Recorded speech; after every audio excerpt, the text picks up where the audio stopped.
Halo sedulurku. Nah, kadang-kadang kita ketemu sedulur kita yang punya childhood trauma yang nggak terselesaikan nih. Dan disadari atau tidak, itu muncul di uh, kehidupan masa dewasanya. Nah, tanda apa saja yang bisa kita lihat?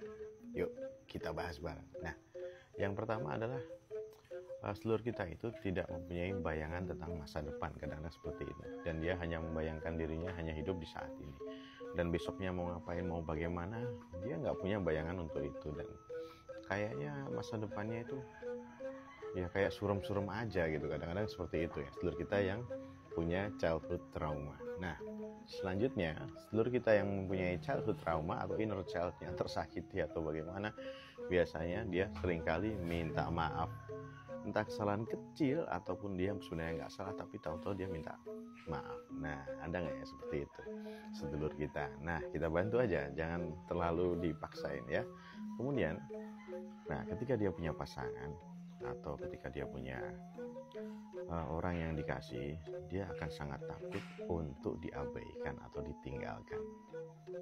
Ini salah satu hal yang terkait dengan inner child sedulur kita yang merasa begitu, jadi takut ditinggalkan.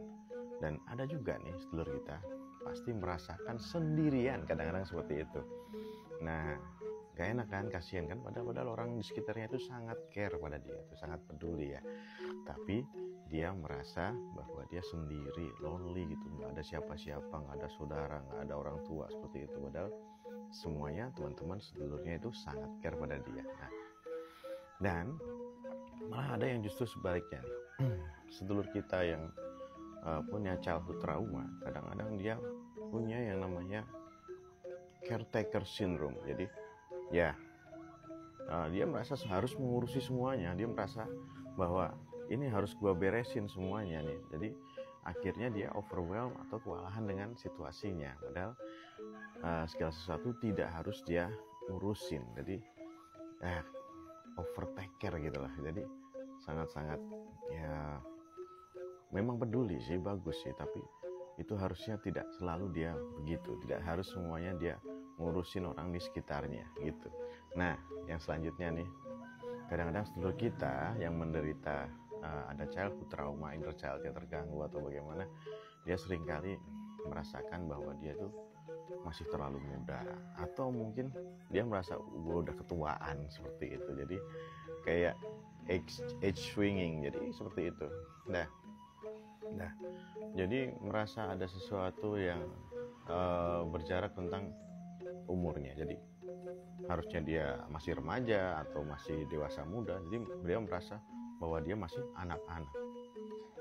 Kayak gitu sedulurku ya. Nah, sedulur kita yang mempunyai inner child yang terganggu. Nah, kemudian seringkali sedulur kita yang dengan riwayat trauma di childhoodnya, di masa kecilnya, seringkali apa-apa berantem, apa-apa ngajak berantem, apa-apa berdebat, apa-apa langsung ya dia nggak terimaan gitu, kadang sensian seperti itu.